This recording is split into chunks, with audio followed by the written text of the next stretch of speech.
Goodness me, ladies and gentlemen, thank you all so much for coming. Next year we'll probably need a bigger room.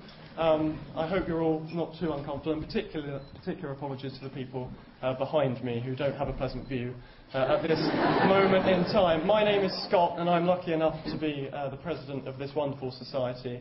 And I promise that I won't speak for any more than 3 minutes, because I know you're not here to see me. You're here to see these amazing speakers. We've been going since 1893, and this is our first all-woman panel. So that alone, I think...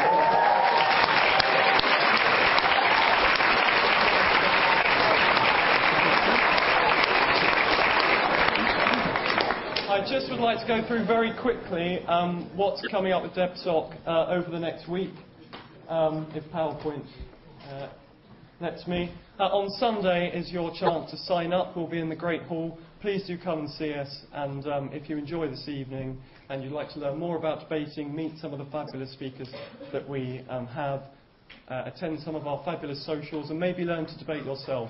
It would be fabulous to see you on Sunday. On Monday evening, we have our first debating workshop. It's just going to be a bit of fun, whether you've debated lots before or whether you're new to debating. Please come along. And if that wasn't enough to entice you, we've got some free champagne for all our members afterwards. And there's a lot of champagne because it's currently in my house. And I'm resisting temptation. On Wednesday, if you fancy playing some sport for DebSoc, whether it's DebSoc United football team or for the ladies we have netball, speak to Jonathan, who's my wonderful vice president, and he will sort you out with some football. And then on Friday, same time, same place, and hopefully just as busy, we have our next debate. And I'd just like to tell you what that is. This house believes Mrs. Thatcher was a global force for good.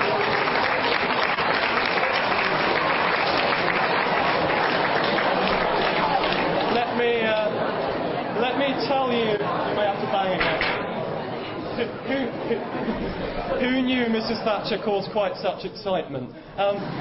Just so you know who's on the panel, we have Alison Seaback MP. She's the MP for Plymouth, a Labour MP.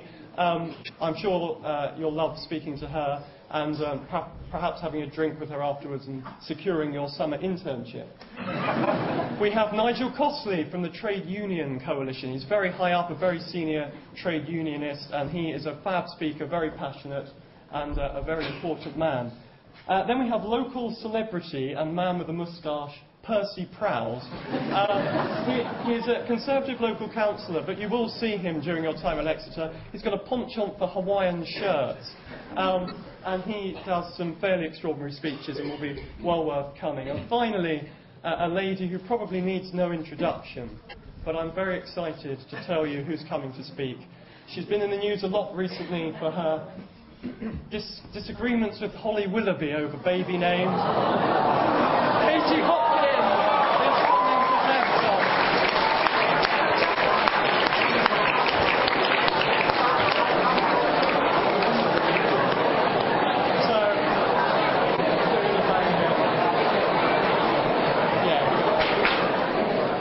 She may be even more divisive than Mrs. Thatcher, it seems. But, you know, I'm sure she'll be fabulous to watch speak. I'm sure you'll have all sorts of questions for her. Please do come along. That's my 3 minutes up. It's my turn to hand over to Ellie Binks, our chair. Please enjoy the debate, and thank you again so much for coming. Lovely to see you.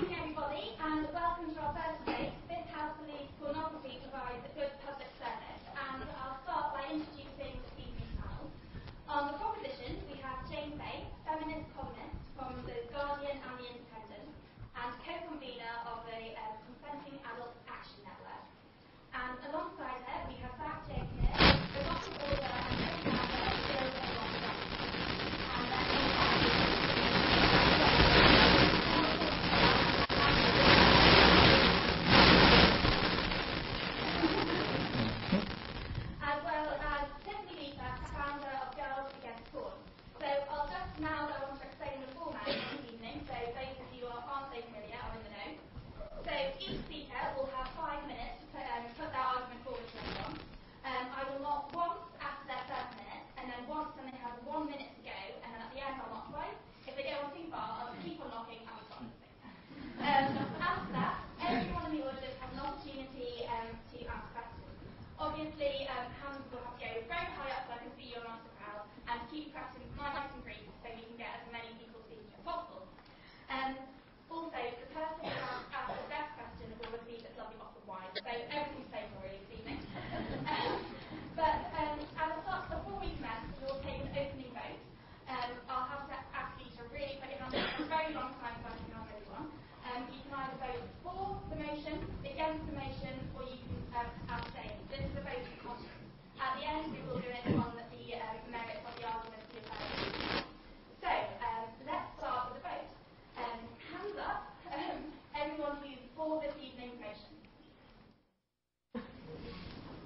right up to date.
Right. I'd like to see the count of those who didn't vote for, against, or abstain, but let's see that. Right.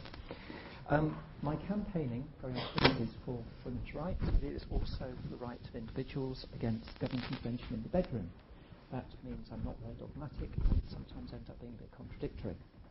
I'm not a great fan of porn, if I do write erotic prose and poetry, which I'm told goes down well with female audiences. Occasionally, I think men find it arousing as well. Occasionally, men find it arousing as well. I can't help that. Perhaps a large stick would be helpful. I'd like to make 3 basic points. Porn is not something wonderful, glamorous, or uplifting. Porn is basically about sex, it's about arousal, it's about the exchange of bodily fluid. It's icky. I will concede instantly a lot of what the other side are going to say about the porn industry, about how people get abused in it, and about how some of the imagery is degrading to women, and about how it degrades some of the people who take part in it. No problem with that. I would say that the main problem facing women today is not porn. It is things like structural inequality, educational inequality, inequality in childcare. It is violence against women. And if you had to put a list down of what is a problem for women, it's not porn in the top 5, it's probably not even in the top 10. Zach will also pick up on the issue of why people want the government to put down more powers to restrict people even further when it comes to pornography. The government is very happy to take away our rights when they can. Please don't ask them to take away more. The UK porn industry, that works better, has a growing female-friendly section to it. I was talking only yesterday to somebody setting up a company about ethical porn, and destroy it, and you destroy one of the few chances for women to actually break what is a male model of sexuality in this country. I'd like very quickly to ask you 2 questions. Anyone here use Apple products? Drink Coca-Cola? Primark, do you shop there? You shop at Asda? I was going to say because it's a university, I probably do score well there, but if it's Exeter, maybe not. The first 2, Apple and Coke, are well known for poisoning their workforce. The others make use of labour in Bangladesh, where I think the monthly minimum wage is $43 a month. It's about 25 cents an hour if they work a 40-hour week. Now, full marks to anyone here who shops ethically, but I doubt that people do. And the question I'll put to you is, if you're not prepared to shop ethically for those, what is about porn that makes it so different in ethical terms? Second, I suspect, I wonder, if there any man, any male person in the audience, eyeing up the pretty woman, pretty bloke next to him, let's not be heterosexist about this. Are they wearing something that's revealing or provocative? Are you provoked by what they're wearing? Do you think that if somebody is wearing something that you consider provocative to be reason for carrying out sexual violence against that person? Is what somebody wears, however provocative, reason or excuse for raping that person? And I think the very serious answer is no, never. What a woman wears, how she is dressed, whether she is drunk, whether she's out late, is no reason ever for sexual violence. And that's an excuse used by men. The only cause for sexual violence and rape is rapists. And as with dress, so with porn. It's a fantasy. It's off to one side in a little box labelled fantasy. I didn't, have had some fantasy on the train down from Bristol about the guy opposite me pinning me down and ripping off my knickers and treating me very roughly. No, I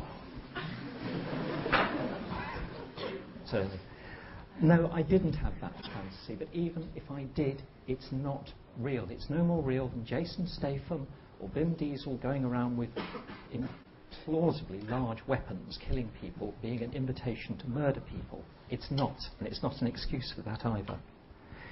Government stuff I will leave to Zach, and as we're slight on time, I'd like to conclude by saying that there's a false dichotomy that is likely to be offered to you tonight. On the one hand, a sort of sex negative, which is associated with a particular older form of feminism. On the other, a sex positive, everything in the garden is rosy, let's say that all sex is fine. No, it's not.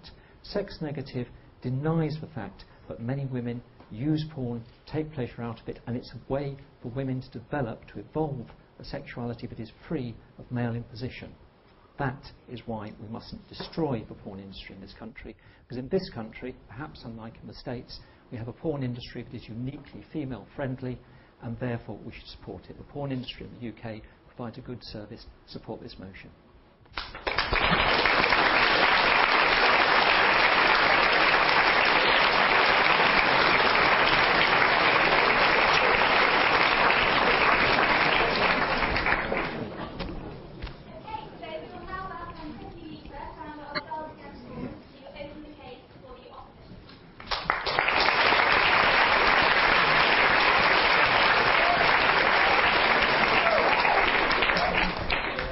Ladies and gentlemen, we're here today to tell you the truth about porn, and we're here to tell you why porn doesn't provide a good public service, and for that matter, why porn, the word, should not even be connected with the word good or public service.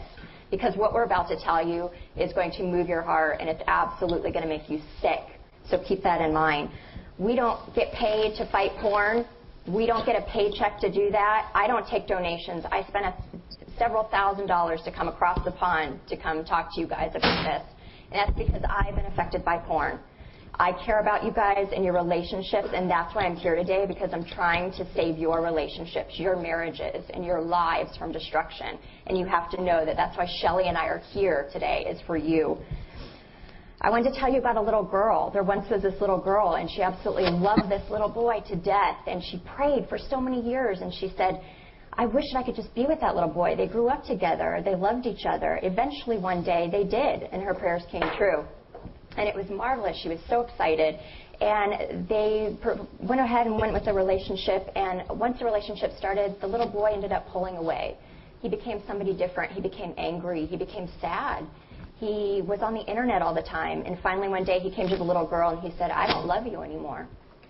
And this is the story of 7,000 women who are the members of Girls Against Porn and Human Trafficking all over the world, ladies and gentlemen.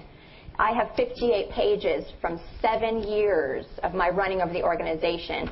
These are the women whose lives have been destroyed by this, their marriages, their children. Here, for instance, if you don't believe me in my story, here's one woman. She says, I lost my husband, marriage, and my dreams of our life together to his addiction to porn. The hurt that left behind, the feeling is indescribable. That pain when you lose somebody to a porn addiction, ladies and gentlemen, it's indescribable. It's always with you in your heart. Here's another one, for instance. This woman has sex with over 10 men at one time sometimes. And she was in a relationship. And she said the one that was worst in bed was the one who watches porn. Kills your intimacy, ladies and gentlemen. Men, if you are watching porn, you're going to have problems in your sex life. It's proven. And listen to the stories that we're going to tell you. She said it killed our sex life and the relationship ultimately. Women, never again will I date a man who watches porn. What a loser. It's all here, 58 pages of it, ladies. They're trying to tell us that, and men, that gentlemen are the people who we need to have on this planet, that respect women and that fight for women and that don't condone this industry led by the patriarchy, as our friends in the feminist world would call it. This is all because of the Department of Justice, and I'm so sorry that we export pornography to you. On behalf of my country, I sincerely apologize. It breaks my heart. I wish that we could export things that are good to you guys. These are the laws against pornography in the United States. It's Title 18 of our U.S. Code. The Department of Justice is supposed to enforce all of these laws, and they don't. It bans mailing indecent materials on cable, via the Internet, in all different realms. I mean, even in broadcast and TV. Pornography is illegal in the U.S., but the porn industry certainly doesn't tell you that, do they? They say, oh, Larry Flint won the free speech case, and I'll get into that a little bit. But the Supreme Court in Miller versus California, Google it. I know you guys all know Google, right? 1973, the Supreme Court ruled that obscene materials are not protected by the First Amendment. This has been upheld time and time again. What the pornography industry is telling you, that they're protected by the First Amendment, is not the case, ladies and gentlemen, and believe that. When I was protesting in front of the Department of Justice to get these laws enforced, I met a couple, and I said, why are you there protesting the laws? What's your purpose? And they said, we lost one of our best friends, and his life was destroyed. He killed himself because of his addiction, so he left 5 children and a wife there without a father now. There are so many things to tell you all, and what I want to tell you is this is what the porn industry promotes to you guys. If you ever have seen a Hustler magazine, Chester the molester, he raped his own daughter. He molested her. And what did he say about it? His name was Dwayne Twinsley. You can't write this stuff all the time if you don't experience it. That's what they do. That's what porn addicts progressively do. They act out on their victims.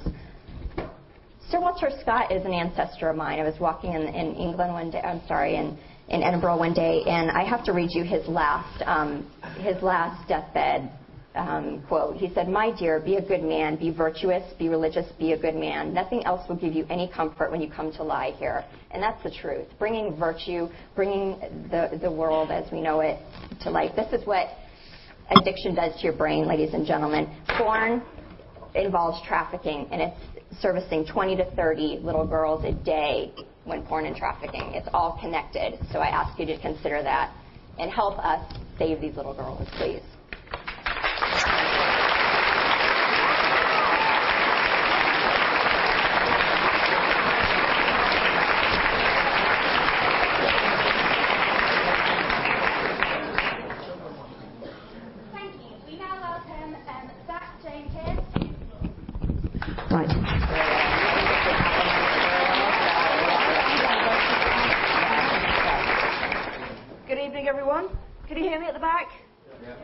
Lovely, marvellous, thanks. My name is Jane Keir. I am an erotic writer. I'm a member of Feminists Against Censorship. I'm afraid somebody Googled me before the evening and only got slightly out-of-date information. I did used to run the Guild, but that was some years ago. I also worked for adult magazines and in adult video making for quite some time. Anyway, does porn provide a good public service? Well, it certainly provides a useful public function, as we have seen and probably going to see more of. What porn does is it's a scapegoat. It's a useful tool for governments and for people who don't have women's best interests at heart, don't have anyone's freedom at heart. Right now, the government's busy trying to ban extreme porn on the internet, which is something that's useful for them on several levels. Firstly, it's a way of trying to convince us that they actually care about women's rights. It's going to put you off and distract you from the fact that their austerity measures are doing far more harm to women than to men. They are disproportionately affecting women. We've got the bedroom tax, making people lose their homes. We've got the cutbacks in health services, public sector work, which is more staffed by women than men.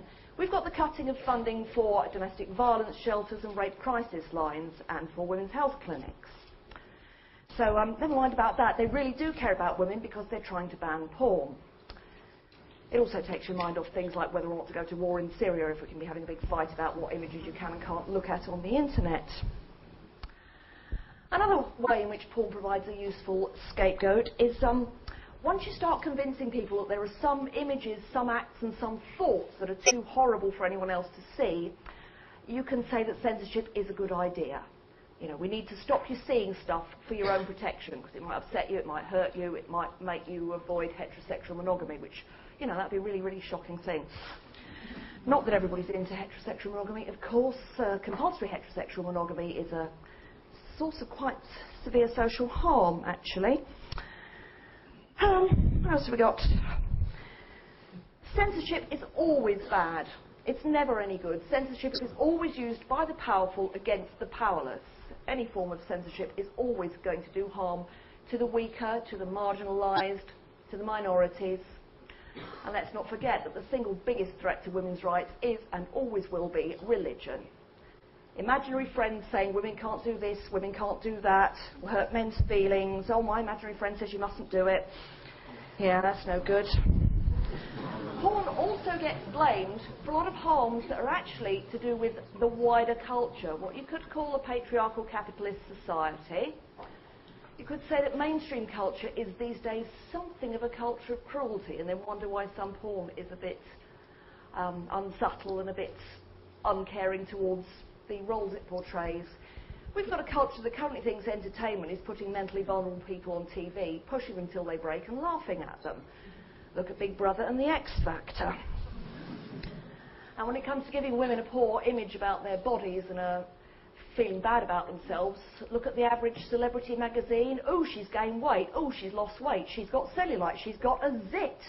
She's pregnant. She's not pregnant. She should be pregnant. She shouldn't be pregnant. She does not dress very well. Doesn't help. The thing is, there is a lot of good porn out there, challenging porn, well-made porn. The biggest problem with porn, the one in which I think the whole panel agree is a serious issue with porn, is the exploitation of porn performers, the exploitation of the workforce. Again, that's a problem that is not exclusive to porn. Workers get exploited, they get ripped off, they get ill-treated, they get put in danger. There are various industries that risk their workers. The problem of trafficking is not exclusive to the porn industry. The best way to help porn provide a good public service is not to ban it, it's to support the independent porn, the transgressive, the feminist-friendly, the LGBT, the stuff that says there's more to sex than PIV, penis in vagina fucking, because there's a lot more to sex than that. There's a lot of safer ways to have sex and get off. And there's more to life than compulsory heterosexual monogamy. There are many ways to conduct your relationship. And the answer to a bad form of media or to a message that you think is wrong is not to ban it, it's to make a counter message, to make more good stuff. And finally, to conclude, because I think I've only got a few seconds to go, let's not forget that there is one good social function that porn does provide, and that is when you look at some, you get a wank, a sandwich, and a good night's sleep. So I urge you to support the motion.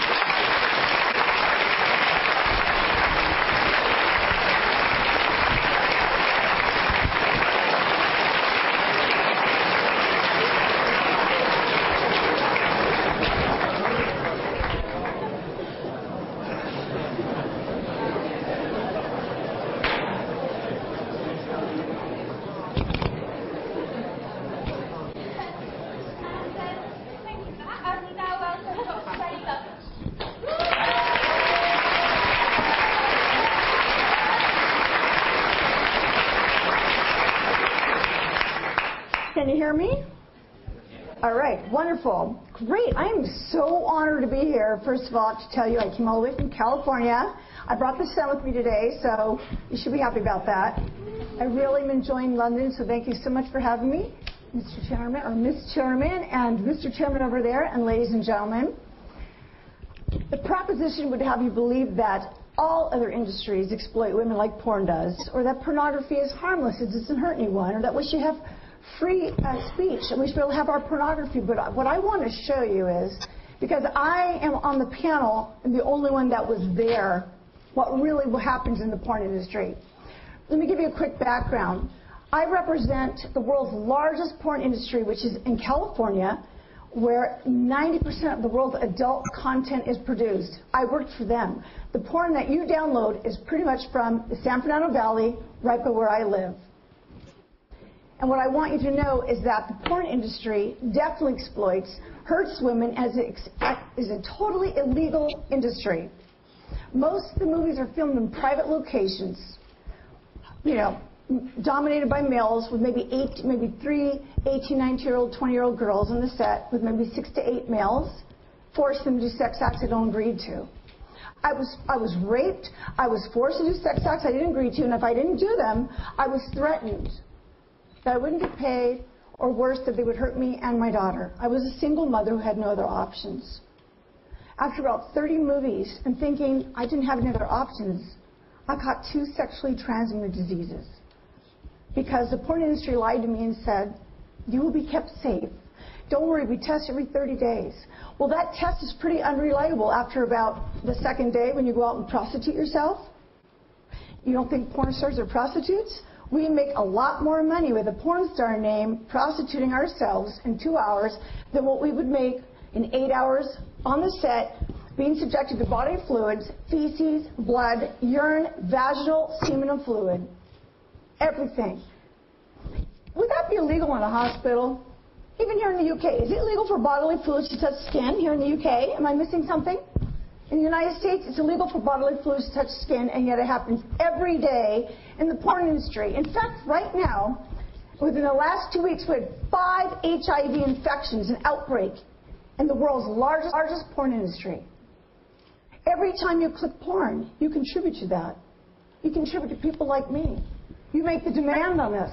The pornographers, they monitor you online. They see your habits. What turns you on when you first looked at porn, 6 months later, it doesn't even shock you anymore. You want harder stuff, grosser stuff, get a little bit isolated. See, I know. I do this all the time. You know deep in your hearts, this isn't for you, that you're made for something better than this. You're made to be a champion. I'm sorry, but I will not apologize. I am a Christian, and I believe, God, that all of you are made in God's image, and that you are made beautifully, and every single one of you here is different. You all have different fingerprints, and that you have a choice to make if you're going to help me champion this cause, or if you're going to contribute. And I'm not the only one. I have all these porn stars. Oh, by the way, I rescued them out now. God made me go back. Thank you very much. Let me tell you a few of the pornographers' quotes. Where else but in porn can you see a guy who just met a girl that day crack her around and choke her out? Brandon Iron, porn producer. What about John Staglione? He's really famous. It was a strong male-dominant thing with women being pushed to their limit. It looks like violence, but it's not. I mean, pleasure and pain are the same thing, right? I don't know about you, but I did not enjoy being gangbanged. I was involved in double penetration. I was on drugs and alcohol. Who do you think gave it to me? I was in my 20s. But you know what? God had a better plan for my life. And I'm here because of that plan to tell you, please stop contributing to this industry. That you really are made for greater things. And porn, I'll be real honest, I've been married to Mr. Wonderful. He rescued me out of porn. And you'll get to meet him tonight at the pub. I'm really excited. He was a pastor's son that rescued a porn star. Great story. I love to share it with you guys. But he showed me that I was made for something better than porn. And you know what? 18 years later, I am made for better things than porn. And so are you. And I really hope that you will look at all the evidence and understand that these women in porn do not want to be there. I never even knew I could go to college. I have a doctorate now. Who would have thought? I really didn't know. I was like, oh no, I can only do porn, open my legs, spread my legs, do all these sex acts. I didn't agree to any of these. I don't want this for my life. No little girl raised her hands at 5 years old. I can't wait to be a porn star. Come on. Jenna Jameson just lost her kids. Stormy Daniels. You understand? So anyways, I hope that you will agree with us that pornography does not do a good public service, and that you and I are made for greater things. God bless you.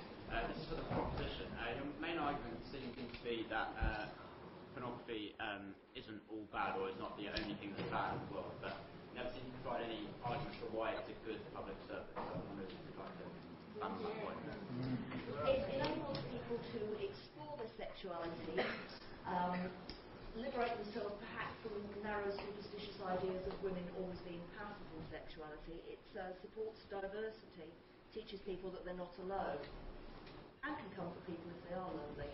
That's what it should do at its best.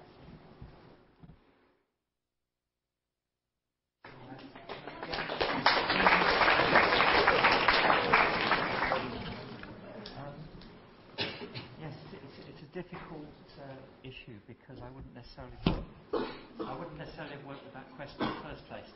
Something was said earlier on about porn addicts having to act out.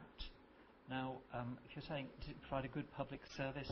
Well, something like half of men in this country make use of porn.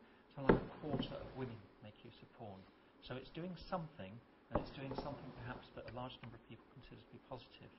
And therefore, to a large degree, what we're doing is working with some of the myths put up about how it's uniquely bad.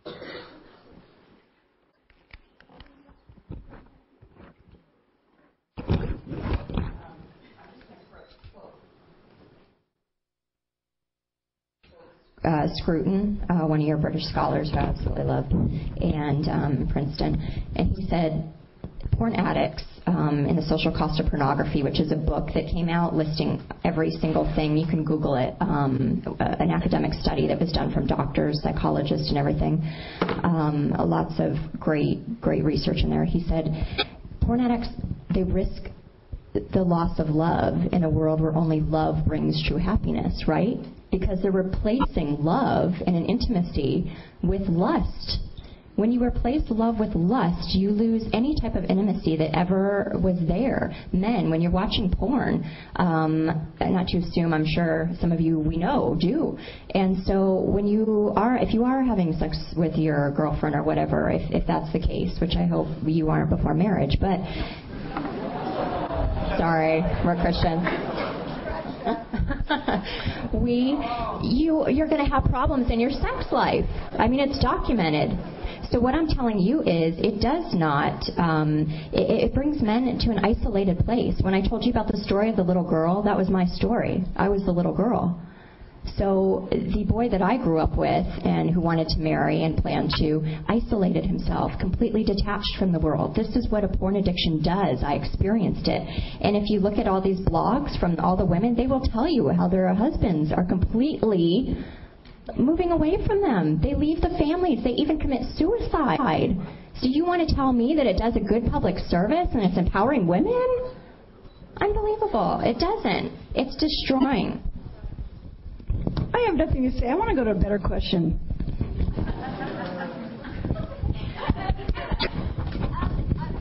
opposition. You can talk about kind of porn addiction, and I mean lots of things are kind of harmful in excessive quantities. So like alcohol, for example, excessive alcohol is bad. I was basically wondering whether you'd be against porn then in kind of small quantities, if it's kind of regulated, so to avoid all the exploitation. Would you be against it then? Or is it complete no against? Sorry, so just repeat your question. Here.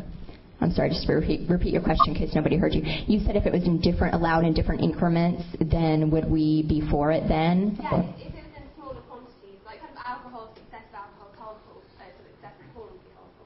Well, I think my first, anything with an addiction, like I showed you a brain scan, this is what a brain on any addiction looks like. So it's harder to break a porn addiction than a cocaine addiction. No matter how much you're viewing it, it's going to do something to you. Even Ted Bundy, he started out with softcore porn in Playboy magazines, right? Was raised in a Christian home, perfect family, everything was kosher. He ended up killing 50 women.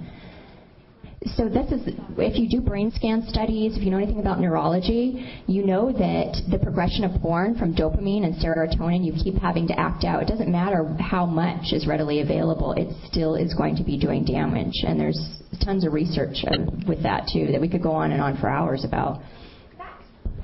Yeah, sorry, Ted Bundy was raised in a very abusive home with a grandfather who was incredibly violent. He was stabbing his own bed with butcher's knives when he was a kid and torturing small animals.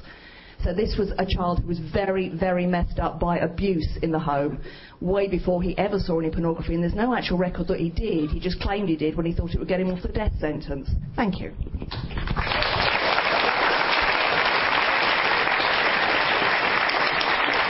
Wait a minute. Turn. Being that I was in the... No, I'm still out. I need a reply. Let me tell you about porn addiction versus alcohol addiction, drug addiction. I was a meth addict, alcoholic, among many other addictions. And when it came to porn, I was also a sex addict. Obviously, I was in porn, and I thought that was the only way that men valued me is if I gave them sex. So the only thing, when I went through recovery, I could drop the drugs, drop the alcohol, but I couldn't get those images out of my mind. I was like crack cocaine in the mind.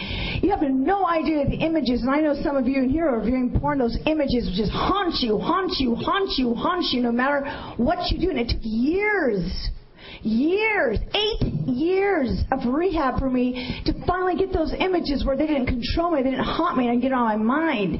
You know, I'm sitting there trying to be a good mom, you know, I'm in rehab. All of a sudden it's like, boom, here's your gangbang scene with 20 guys.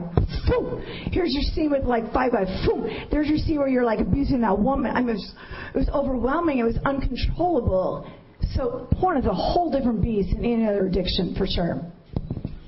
Hi, right. Yes, as someone who does know a little bit about neuroscience, if you check out my degree, you'll see why. One of the effects of continual exposure to things, sometimes is for it to continue, sometimes it's exhaustion. In other words, it goes away. What the person in the audience said, which is a very, very valid point, is that the argument of the opposition is very much an argument from the worst. 50% of men in this audience presumably use porn. How many of them are addicted? Do you want to put your hands up? Basically, and the other thing, can we just take off the table now all talk of trafficking? As far as I'm concerned, and I suspect as far as Zach is concerned, trafficking is evil, it is unlawful, it should be stopped and banned. End of debate. It doesn't cover just porn. In fact, far more people are trafficked for non-porn uses than for porn in this country. And it wasn't 12 porn stars who died after being trafficked in this country of Morecambe Bay. It was 12 cockle pickers. Trafficking is evil. It has nothing to do with this debate.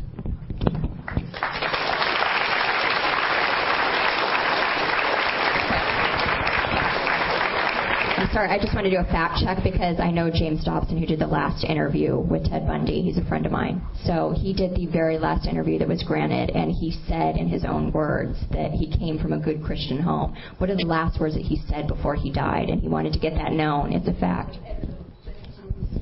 Well,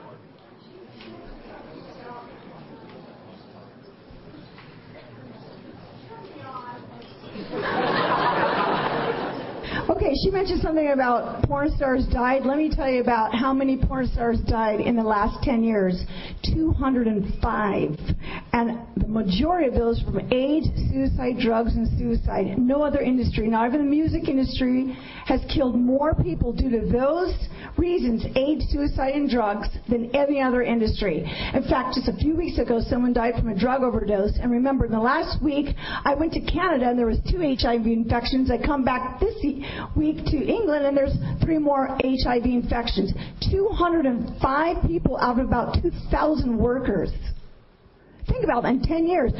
Even the music industry doesn't kill more people due to AIDS, suicide, drugs, and homicide. Okay, time to move on to the next question. We're at the back with the... Another question for the proposition. Do you not believe that porn normalises abusive and unloving idea of human relationships that are unhealthy, unrealistic, and they don't treat women with respect they deserve?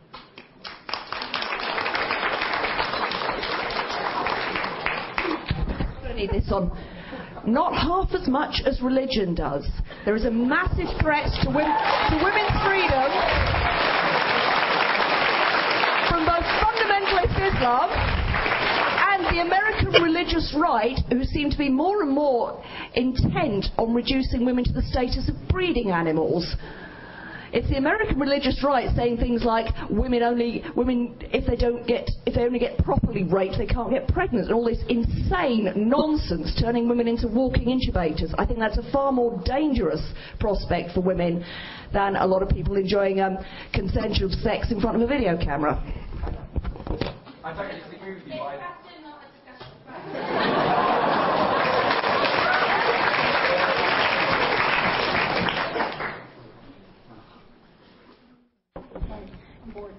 Well, maybe we showed up to the wrong debate. I mean, this isn't the religion debate, is it? Last time I checked. By the way, I'm a Christian, but I do believe there is a religion called false Christianity, and I'm not part of it. So if you guys are talking, you need to define what religion you're talking about. And I'm just going to tell you one thing, too, is that God saved, and that's our personal belief. It isn't the belief. Even feminists, we work with feminist groups who are anti-religion. Gail Dines is one of our good friends. She avidly is against religion, but she hates pornography. I mean, because she knows the detriments of it.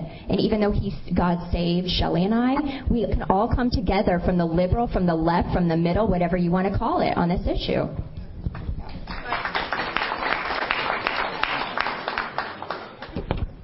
I'm sorry, I really had trouble hearing all of what you were saying because you were crackling. But, yeah, in terms of religion, basically any belief in an imaginary friend is kind of irrelevant.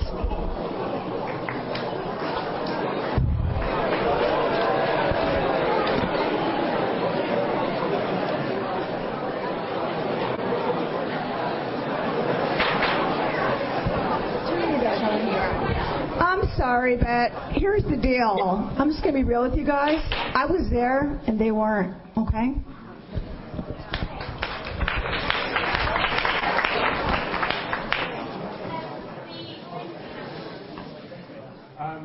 This is a question to both sides, really. Aside from porn users, what do you think is stopping the porn industry being brought down? Bad.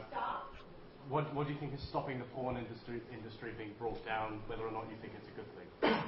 Apathetic people. Apathetic people. That's why. But actually, we are taking the porn industry down in California. It's really cool. Penthouses just went bankrupt the other day. And then I rescue women out of porn the last 7 years, and I have at least 30 freshly recovering ex-porn stars, all with STDs, who love to go to court and go to Congress. We testify in Congress, California State Capitol, Los Angeles Board of Supervisors, LA Public Health, Los Angeles. I can go on and on. And so we testified, and just last year, Los Angeles voted it is definitely mandatory to have condoms in porn. And so now the porn industry is fighting, trying to appeal it, but it's already the law. You can't have bodily flesh touch skin. You just can't do that. If you're here at school right now and you ejaculate on the girl next to you, you have to, I'm sorry, I'm just being real with you. You have to actually go to your health department and claim that exposure. You can't just bleed on somebody. Would you like me to bleed on you right now? Well, how much more in a workplace? It's illegal in a California workplace. I don't care if it's consenting adults. It's consenting adults in a California workplace or any workplace. It's always me. It's consenting adults, and you have to follow the workplace laws. Oh, there it is. I'm not totally sure whether we're debating porn in general or the UK or the US, and just popping back to that statistic about 205 porn stars dying, I presume is that the US, or where is that? Say that again? Where are the 205 porn stars who died? It's the porn capital of the world, where we make 90% of the adult content. That's where they die. Where do you guys watch? Nope, I certainly don't. But anyway. I mean, I was actually talking about trafficking, and if I just throw one figure in, which will put a little, just take the smile off the face of those wearing Primark, the textile factory that collapsed in Bangladesh earlier this year, 1,000 died, 2,500 injured. We've got to get... How many people? Probably out of about 4,000 in the factory. In other words, most of them. Due to AIDS, suicide, and homicide? No, but if I'm... Okay, no, excuse me, but if I'm dead, I'm not totally sure I'm not totally sure if I'm dead, whether I care, but it was because of AIDS or because it was to make somebody else cheap shoes.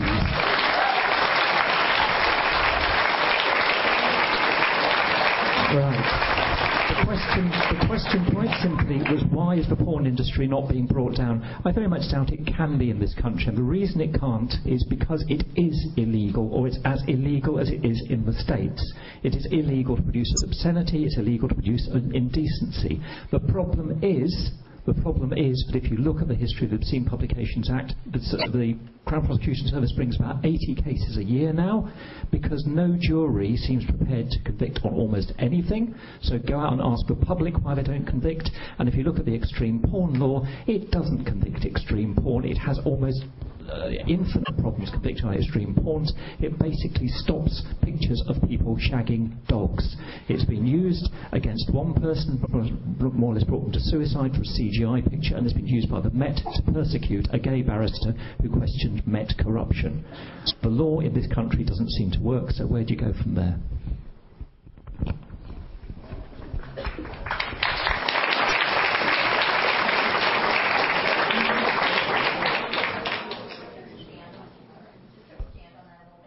I kind of told you that these are the laws against pornography. One of the reasons why things aren't being done about it, too, is the U.S., which, again, 90% of the porn industry is based in San Fernando Valley, someplace where Shelley and I live. So the Department of Justice is not enforcing these laws because they're in bed with the porn industry. So this is why we have debates at the Department of Justice. Well, if you guys did your research, you would know that Obama accepted campaign money from the porn industry. It's proven. And they try to hide it. So when you have your politicians and the people in law enforcement who are supposed to enforce it and they're not, when Eric Holder, the Attorney General, the head of the Department of Justice who's supposed to go after the pornographers, he said, they asked him, they said, do you think that porn is connected to trafficking or domestic violence or violence against women? And he says, well, I don't know. I mean, this is the guy who's leading the Department of Justice. So that is why the porn industry is thriving. And the porn industry has duped you all because they make you believe that they're protected by the First Amendment when they're not. Sorry. Larry Flint did not win that case on the First Amendment. My uncle was the assistant law dean of Liberty University, who's Jerry Falwell's university, and he won the right to public parody of a public figure only in the legal terms. But they've duped everybody into believing that they've won a First Amendment. Very quick. The British Crown Prosecution Service is taking money from American porn barons. As a journalist, I'd like to see the evidence, please. Okay, so for our next question, we'll have someone who I probably can't see, but that arm protruding from behind the computer.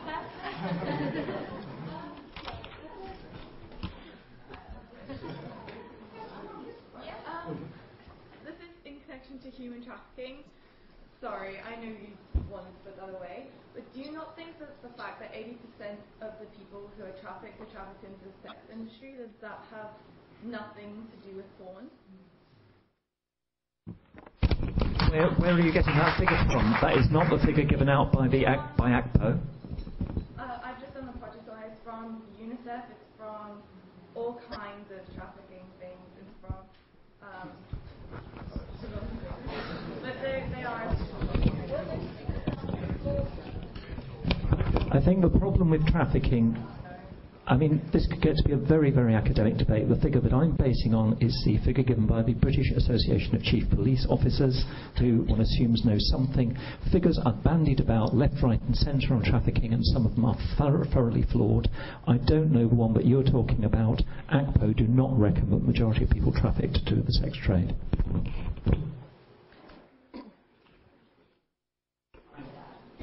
Hello. Since my master's degree is in the ties between pornography and human trafficking for 2 years, I started a new organization called the Gentleman's Posse to rescue those little girls, because the demand, and this is what I tell all the human trafficking organizations in the U.S., they're frustrated. I've talked to all of them, and they say, why can't we do anything, Tiffany? We're not getting enough of the girls out. I said, you're not tackling the demand. If you are whacking at a tree and you're only getting rid of the leaves and the top branches, pull it out by the root. Remove it. You don't have people traveling to Southeast Asia just for the fun of it. Why do you think they do that? It's been proven in 2 years' worth of studies. That's all the cases I would come across, is even American professors traveling over to Southeast Asia. Why are they doing that? Because they're pornography addicts. They would even bring sex toys there and do it to 3-year-old little girls as young as 3 and even 6 months over there. I mean, this is what the statistics are telling us. This little girl was servicing 20 to 30 porn addicts a day. What are the 2 words she knows? Yum, yum, and boom, boom. Oral sex and regular sex. You bet your bottom dollar that the porn industry isn't connected to, that it is connected to trafficking. It's a demand. Not only is it connected, it is trafficking. And I wanted to define what sex trafficking is so you guys really understand. It's defined by the federal law as recruiting, enticing, harboring, transporting, providing, or obtaining either an adult by commercial sex, by force, fraud, or coercion. Every porn star has been coerced. Every porn star has been fraudulent. Think about this. They have the Porn Star Clinic, which we did close down a couple of years ago. But we used to go to the Porn Star Clinic, and the porn star doctor, Dr. Sharon Mitchell, which you can see on my YouTube, she actually has a video where she says, we keep the adult entertainment industry safe. Really? Then why did the LA Public Health Department, am I holding it wrong? Is that better? Okay. Why did the Los Angeles Public Health Department just come up with, in the last, since 2003, there's been 28 cases of HIV, most unpublicized, 2,396 cases of chlamydia, 1,389 cases of gonorrhea. Among a pool of about 2,000 people, 75% of adult performers are female, and females, 70% of females are the ones who have most of the infections. Repeat infections are at 20%, much higher than the general public. And this is a small little area in Los Angeles. And all these sexually diseased people, which you're viewing, which I love when people tell me, oh, we want to get marital advice. I'm like, why do you want to get marital advice from people who aren't married, who have sexual disease and mentally ill? That's dumb. Yeah. And you're not dumb. Yeah.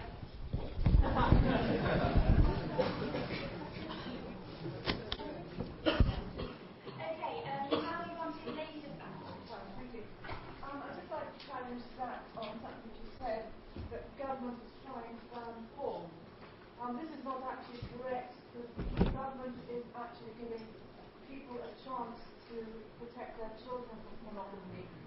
So actually what's happening is the government is introducing not a law, it's all self-regulatory, that the internet service providers will block pornography, but you just tick a box to say if you're over 18 if you would like to receive it. So it's not censorship, there's no banning. It's merely simply to protect. It's outright nonsense is what it is. They're going to be people with probably doing a first-year computer science who will be able to tell you how completely implausible the government proposal is. It just isn't going to work, but it's making them act like they're being seen to do something.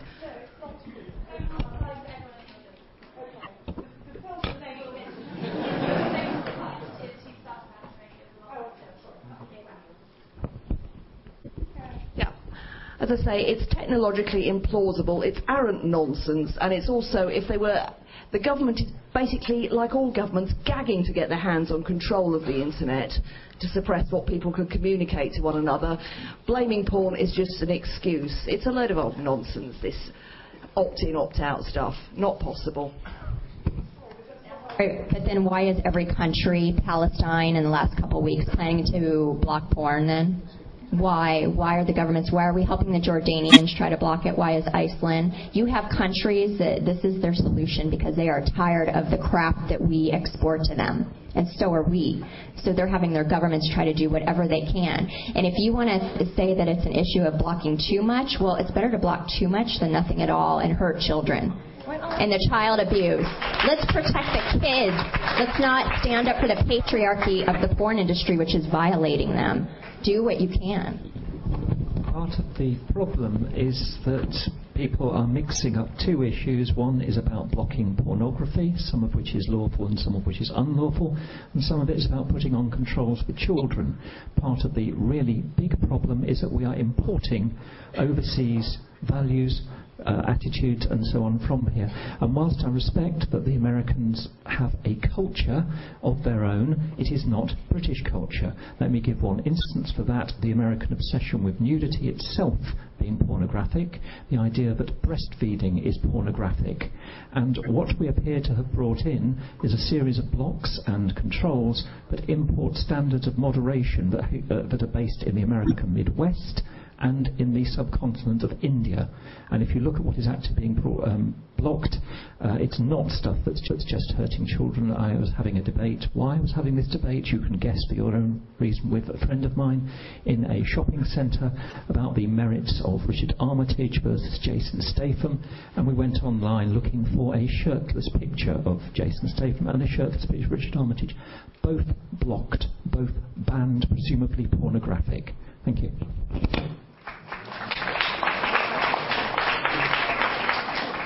I like this whole blocking porn thing for one simple reason. The customer of the account actually has to let the ISP know, hey, I want my porn, and that, guess what? His spouse gets to know, or her spouse gets to know too. I just think that's fair. I think that the hiding alone is wonderful. First of all, protects the children, and also married couples are on the same page. You know what I'm saying?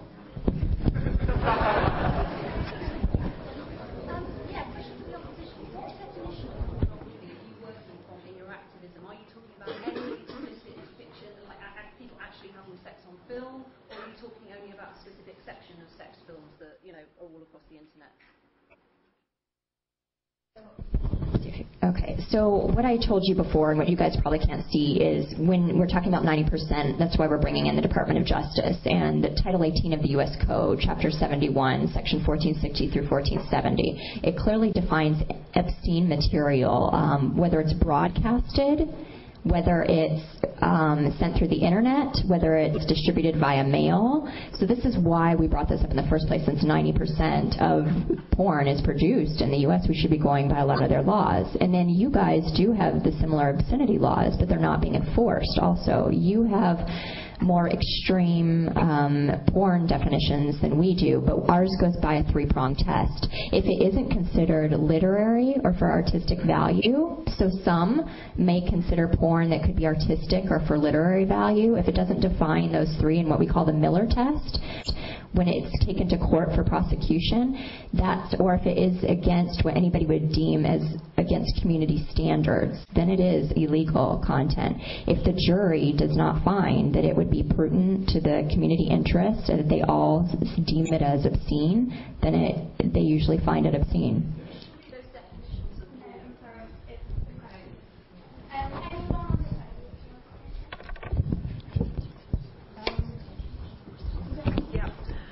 Yeah, it's often a problem when discussing pornography is that everybody's got a different definition. It's like the old difference between pornography and erotica. Erotica is what we educated types like. Porn is what the dirty old bastard across the road likes. So throughout the course of the evening, some of you are going to be thinking of porn as the terrible, scary, horrible, bannable stuff, whereas quite happily watching some sexually explicit material that entertains you at home. So there's never been quite a proper working definition. I want to talk about that violence now that you brought it up. Actually, there was a study done, a recent analysis of 50 best-selling adult videos revealed that 94% of aggressive acts were committed against women. Over 3,000 verbal, over physically aggressive acts were observed. 48% of the 304 scenes analyzed contained verbal aggression, while more than 88% contained physical aggression against women. 72% of aggressive acts were perpetrated by men. Women were significantly more likely to be spanked, choked, and gagged than men. I can personally witness that. Women were verbally insulted or referred to in terms like cunt, bitch, whore, slut about 534 times, whereas men rarely experienced verbal assaults, only like in 65 instances. Obviously, porn is all about violence against women.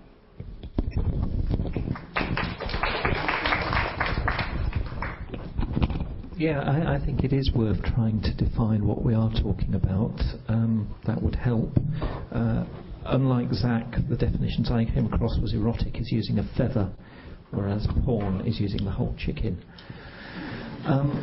All I would say is, because this started out with a discussion about blocking, I was trying to find, it's probably a bit cheating, but I wrote a piece about this a few months back, and I looked at all the words and so on that were blocked by online filters. Nude, naked, pornography, fetish. Triple X is blocked, but quadruple X isn't, I think, because one's a beer. It's quite bizarre, and what certainly has happened with the imposition of filters, because I work very much in the LGBT sphere, is a lot of young people are now not getting advice, they're not getting support, because things are being blocked. Over-blocking has consequences, and although it sounds like better to block too much than too little, you need to show the specific harm being done before you do that.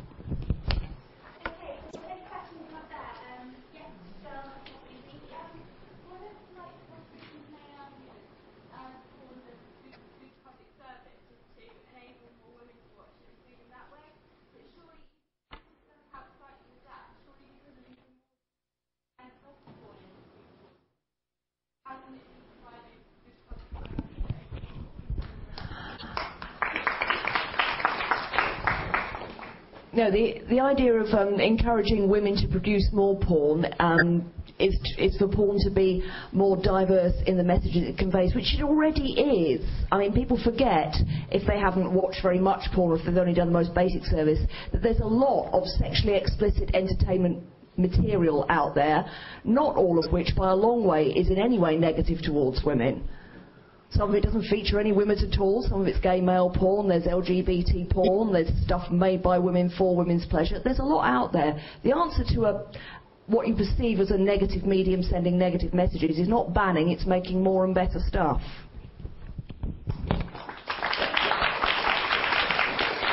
Know that the women that make that feminist porn, their agent also has them doing something violent. So whether you're watching the feminist porn, those girls are still doing violent porn as well. I know. I did feminist porn. And then, of course, I did violent porn. It's where the money is. It's all about the money. That's why those girls are there. They're not there because they love to make porn. We're there because we want to make money, and we don't feel there's any other options. So if you see a girl doing feminist porn, just know that the next day she's doing a gangbang. Can I just add something really quickly? I think you've asked the exact question, so I was just sitting here asking myself. So we've given you the stats. We've told you my life story, how my relationship was destroyed. Shelley's told you firsthand experience of the porn industry. We've told you all the bad things. Like, I still can't think of one good thing that our opposition has said. Where is it? I mean, our lives were destroyed by it. And you want to, where's the equality? I mean, in that, I think the best thing to do in this case is just to call us like the true feminists, because we're standing up for little girls. Shelley's delivering the porn addicts and the people who use porn stars, and I rescue little girls. I mean, maybe we should be called the true feminists.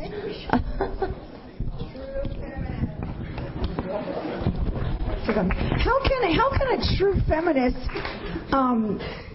advocate for an industry that mostly damages women, and that most of those movies are derogatory for women? When a woman tells me she's watching porn, I go, what are you watching? She goes, well, her face got gagged, she got, and they're calling her every other name under the sun, but I enjoy porn. I'm like, you're not a true feminist. You're worse than a mother who aborts her child.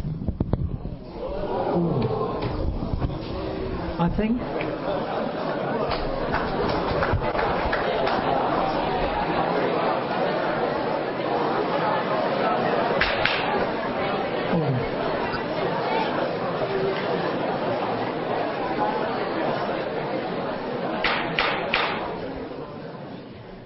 I'm absolutely not going to deny that porn is riddled with misogyny. Society is riddled with misogyny.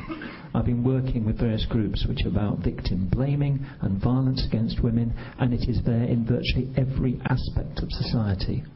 So, yes, porn has got some appalling aspects to it. so does most of society. And it's this continual going back to the worst. If we went back to the worst of the textile trade, if we went back to those 1,000 people dying in Bangladesh, we would close it down. The point is that in almost every single other aspect of our living, we say this is bad, this is misogynistic, let's make it better. Only in the porn industry do we say let's close the whole thing down. Let me just pick up on one other thing. I'm not going to take anything from the other side about saving little girls. I work very closely with the Internet Watch Foundation. I am a very, very firm advocate of the work that they do. And trying again to equate the porn industry with paedophilia, no. There are something like 40 to 50,000 users of paedophile sites and images in this country. If you count the men and the women, there's something like 12 million users of porn in this country. They are two very different amounts. If you look at the amount of prosecutions and the amount of convictions for porn in this country, it is a very, very low number indeed. If you look at the number of convictions for child abuse and child abuse material, it is something like 10 to 20 times as many. We are serious about clamping down on abuse of children, and if there is abuse of children, then I want it stopped. But please don't bring in that into this debate, because that is a separate debate, and I'm not in any way ever going to advocate the abuse of children.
No, I wasn't going to. What I was going to say is that there are many things that children may see which may cause them distress, whether that's looking on the internet or in their daily lives. You know, you can see a terrible car accident and be traumatised by it, or you can see a horror film or a news story that causes you considerable distress as a child. It's not the seeing, it's the how it's dealt with afterwards. If you've been taught that looking at porn is a terrible, dirty, wicked thing that you'll be punished for, you're more likely to find it upsetting than if you can say to your parents, I saw something strange and it upset me, and the parents go, well, that wasn't very good, that wasn't very nice, that is not what sex is about, there are other things to look at later when you're grown up. It's how you deal with things afterwards. I mean, you cannot protect a child from ever seeing anything that is upsetting, because life has its upsetting things in the normal run of life, accidents, emergencies, family bereavements, things like that. You need to be able to deal with the bad things. And yeah, I mean, there's worse things that can happen to a kid than seeing a bit of fuck and suck, to be honest.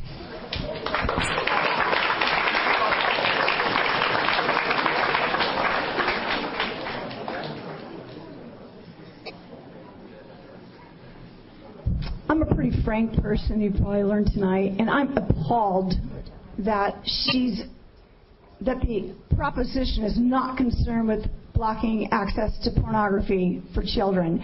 I think it's a great thing that Prime Minister is blocking porn. It shows he cares about the children and that we should too. And so what? So they have to let the company know, yeah, I want my porn. You do that on television when you buy like a channel or buy Playboy or something. Why can't we do that on the internet? I don't think it's worth helping our children, especially when statistics show that the largest group for viewing online porn is ages 12 to 17. And you know because some of you were 12 to 17 when you first saw it. Okay? And now you guys know, like you said, I saw it too when I was little on cable. You know, I was like, wow, that looks good. And parents don't talk about sex education. Who's teaching sex education to our children? Come on, the majority, it's the porn industry. And what are they teaching? What are they teaching? Come on, you guys. Gagging, gagging with the penis and forceful penetration and calling the girls names. Feminist porn is not the majority. I represent the majority. And you guys are definitely viewing United States pornography. I know because I keep statistics on my site, and you guys always find my site. You guys, if you care about the children, at least help the Prime Minister block porn. That's really our main reason we came here, is that you guys would get behind and say, at least block porn. You can still have your porn if you want it so bad, everything we've talked to you about. But I'm just appalled that not only do they not care about the children, which as a mother of 3 I can relate to, but the fact that you would even clap for that is very disheartening to me. You guys are better than that. I'm going to give you 2 stories. So I'm really having a hard time even saying that children could even, the proposition is even saying that that's acceptable. I mean, I just want to cry out and bawl. But do you think that Tanya Flint Vega would say that? She was sexually abused by her father, Larry Flint, the creator of Hustler. This is her book about her whole story. So she was exposed as a child. She was sexually abused as a child by porn. Pornography destroyed her life, and she wrote a book about it. Who was protecting her? I mean, are you going to say it's okay for Tanya Flint Vega to see it when she was a child and being exposed to all the stuff that her father put onto her?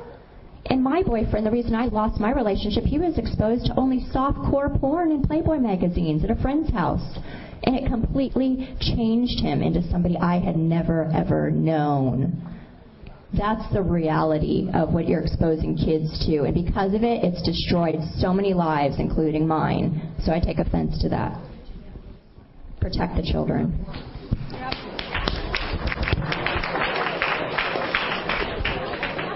No, I would not want children to see a great deal of what goes out in terms of porn.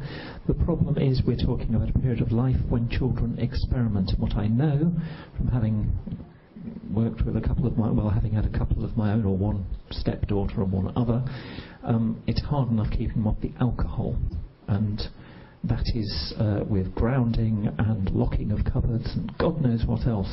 And if the whole of adult life is to be managed or judged on the basis of stopping the child from getting past locked cupboards, then there's not going to be much adult life left. I'm going to make a slightly esoteric argument, because people keep saying, what is it about porn that says it does a good public service? And the problem I had was, when I arrived here, I was happy to defend its existence. I find it difficult to say that it performs a good public service, because I'm not sure that anything performs a good public service in this country. So there's the cynic in me. The esoteric argument is that actually having it where it is, it forms a sort of barrier against even worse, because we are having an argument from the other side about, look at the worst that could happen, and the worst that could happen is this, and the worst that could happen is people that die, and the worst that could happen so on. And if you do that for any industry, and you judge anything on the basis of the worst that could happen, my God, you're in the pits. And the point is that the 2 worst things that could happen are, firstly, we are importing a different culture and a different view of what our morality ought to be. And we're doing that without even knowing it. I've spoken to the PR people at B-Sky-B, who control what you have access to over public nets. They don't even know what their filters block, because they have subcontracted it to the States. And if you're happy that what you see is filtered by people in the States who are not answerable to anybody, fine, I'm not. Second, porn provides, or the internet porn industry provides a barrier barrier against something far worse, and it's something that hopefully I should be writing about shortly. Some people in the audience will have heard of the dark net. This is something else for which one can thank American security. It is the internet which isn't on the internet.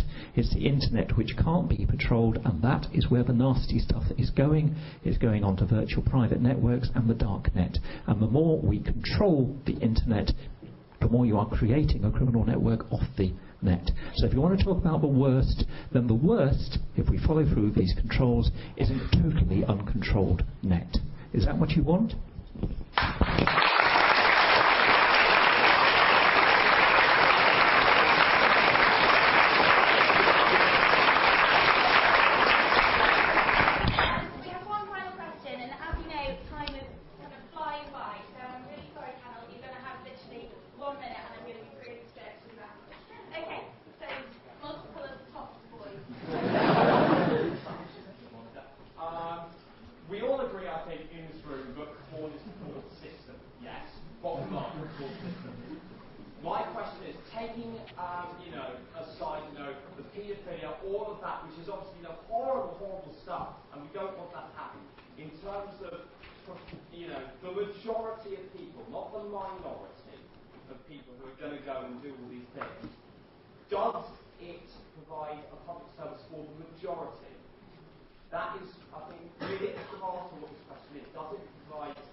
The gentleman's question earlier when I said that one indisputable good of pornography from the point of view of the consumer is that after looking at some porn, the general result is a wank, a sandwich and a good night's sleep, which I think is generally beneficial to those who feel the need for it. You don't need porn, by the way.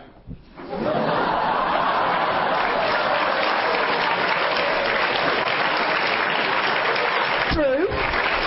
You don't need chocolate on your ice cream either, but it can be nicer with it.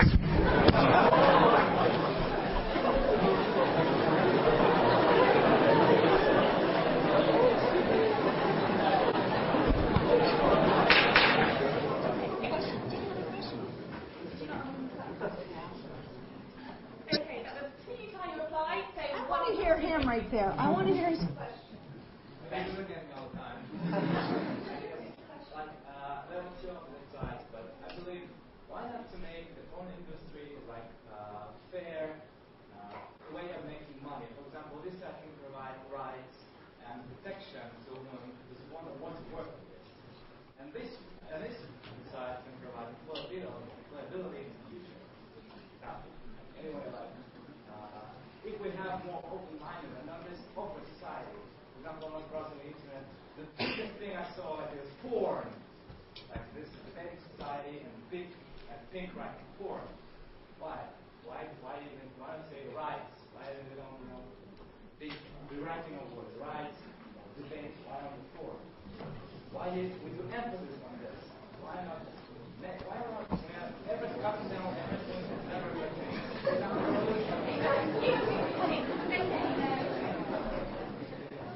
Women in porn don't have any rights.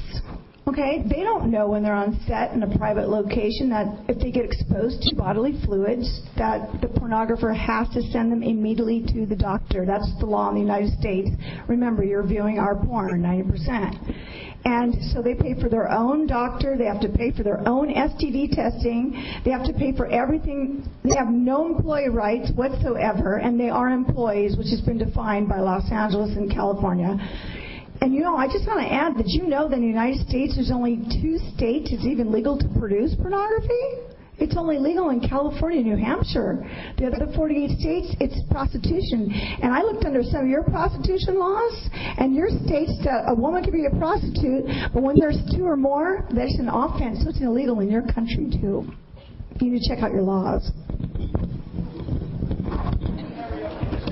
Well, I would probably agree.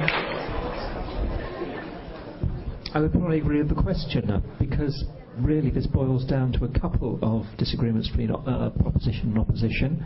It is the vile conditions in which people are employed. I take you back still to the Bangladesh example. Where people are employed in vile conditions, that should stop. And the question, I guess, that I would ask of the American side of this is not why are you not applying your indecency laws, but why are you simply not applying your employment laws? The fact is there are employment laws that say this should not be happening. It shouldn't be happening. Second, in terms of the imagery, yes, there is vile imagery there, but that vile imagery is spread throughout society. Therefore, again, I go back to where I started, which is why is it that porn specifically is the problem? I think, as Zach says, it is a diversion.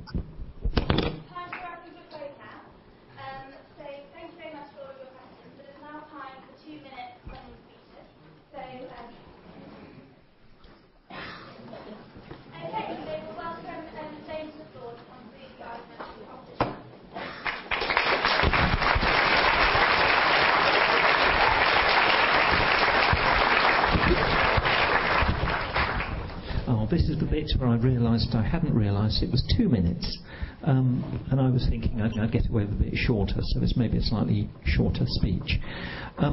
A large part of what the opposition have put down is an appeal to the worst. They've talked about trafficking, which is evil. They've talked about child abuse, which is evil. They've talked about bad working conditions, which are spread across the world and are wrong and evil where they occur.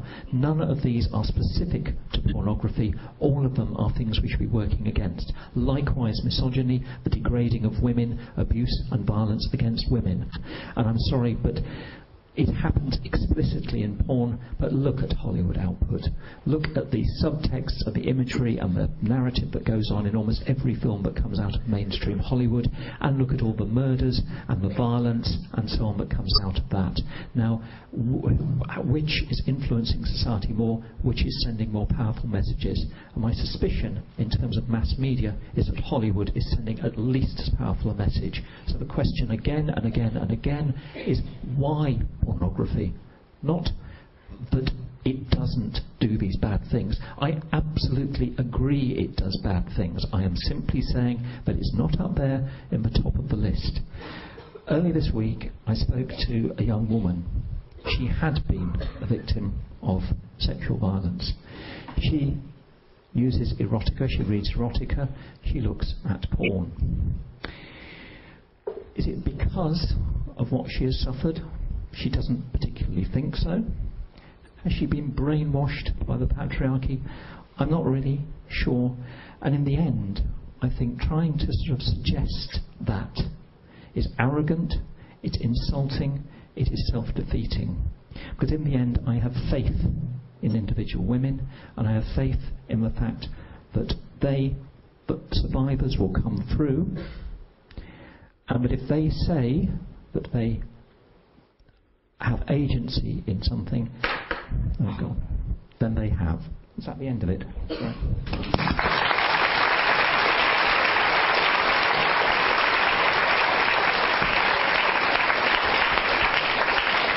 Ready?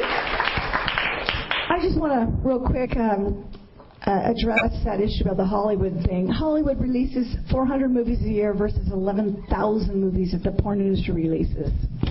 I was in front of the camera more than any Hollywood actress ever was. We're much better liars. But let's get back to the children. My heart's so broken over protecting children. It's not a big deal to block porn, you guys. You can still have your porn if you love it so much, but at least think about the children. And I was a little girl. I was also subject to pornography, and it led me into porn. And I was only there for about 1.5 years, and I caught 2 sexually transmitted diseases. One of them was non-curable. And I had to have half my cervix removed because I had cervical cancer. That was the truth. I lost 4 babies. I really paid a big price for porn that I was not informed of. So my heart says, listen, if you guys want your porn, at least support a legal industry that informs its workers. Hey, these are high-risk multiple sex acts that you're going to do. None of us are informed.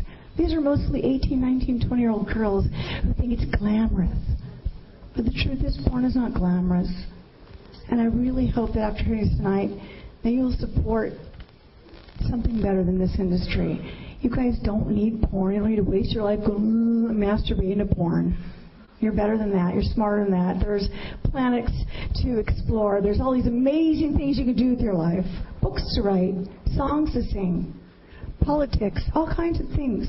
Why waste your time viewing pornography? Well, obviously hurts children, and for sure it hurts the women that are in this industry. Jenna Jameson, porn queen, she'll tell you the same thing I just told you. Okay? Porn does nothing but destroy lives. And if you want to click on porn, then you are contributing to the modern day slave trade. You are contributing to sex trafficking.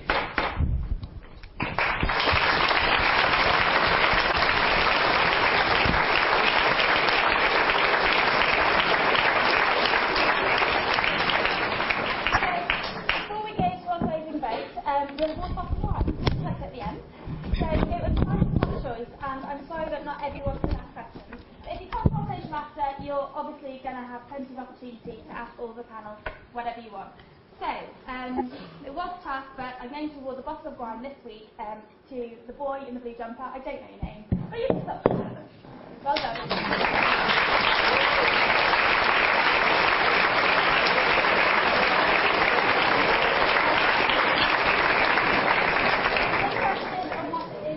On what is stopping the porn industry from being brought down. So, the final vote is on the merits of the arguments you just heard. You cannot abstain. You can either go for or against, but nothing else. So, hands right in the air if you're going to vote for the proposition. Right up so I can see really clearly.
Okay, guys, I promise I won't keep you for any longer than a minute. Just one or two few more things.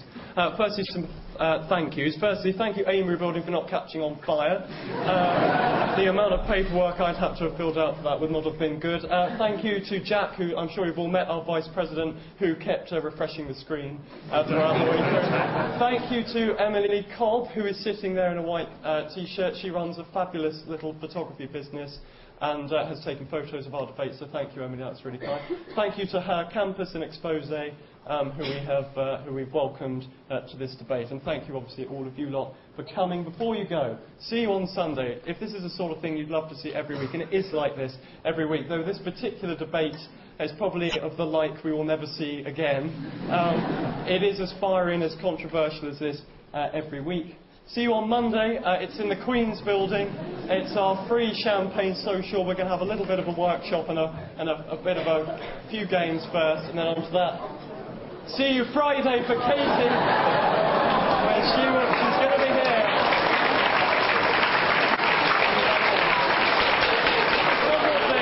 One more thing. We're now going to go to the pub to Monkey Soup with our fabulous speakers. Please come and get your I Love Masturbating t-shirt.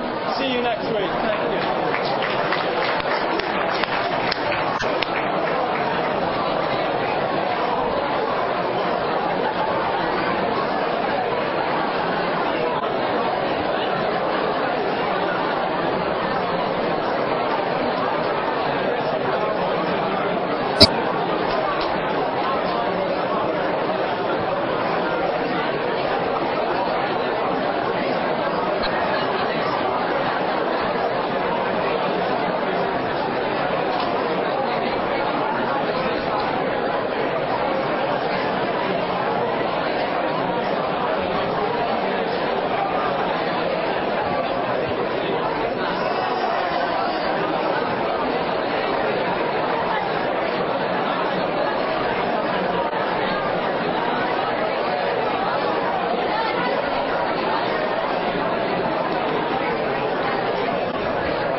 Dr. Shelley would like you to know that there's a selection of free gifts for anyone who would like them. All free. Thank you, Dr. Shelley.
see, like, well, I didn't think I'd have a problem of worrying about health and